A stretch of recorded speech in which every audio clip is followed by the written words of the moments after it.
Using ESO's flagship Very Large Telescope, along with other telescopes around the world, a team of European astronomers has discovered the most distant quasar ever recorded. By studying this blazing beacon in detail, the scientists have found that we are seeing this quasar at a time when the universe was just 770 million years old. This means that the light from the quasar took 12.9 billion years to reach us. Never before has a brighter object been observed this far back into the early universe.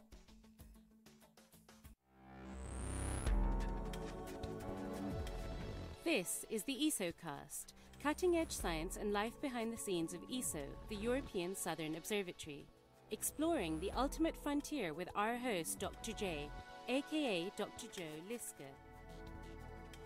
Quasars are very brilliant, distant galaxies, powered by supermassive black holes at their centers. These amazing objects have the mass of millions of suns crammed into spaces as small as our solar system. Quasar phenomenon transforms ordinary galaxies into what astronomers have fittingly dubbed angry monsters, the most luminous of all objects in the universe.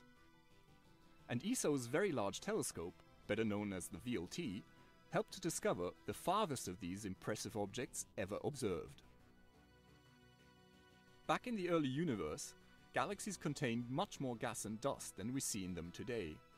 Gradually, material was used up in the formation of stars and planets, and less was available to feed the supermassive black hole, the process that creates the impressive jets far back in the early universe, like the newly recorded quasar, cannot be observed in visible light. By the time it reaches our detectors on Earth, the expansion of the universe has stretched the light so much that it falls mainly into the infrared part of the spectrum.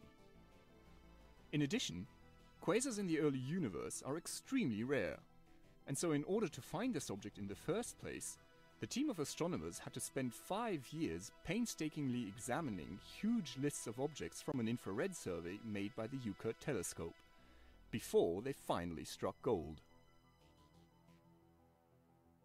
With such an exciting discovery, the team could take no chances.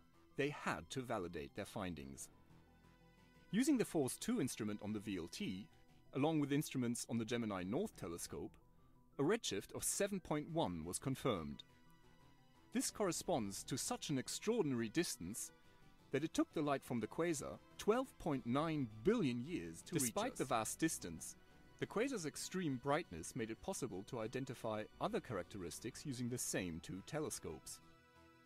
It was determined that the black hole powering the quasar has a mass of about 2 billion times that of our own Sun. This is an extraordinary mass for an object so early in the universe.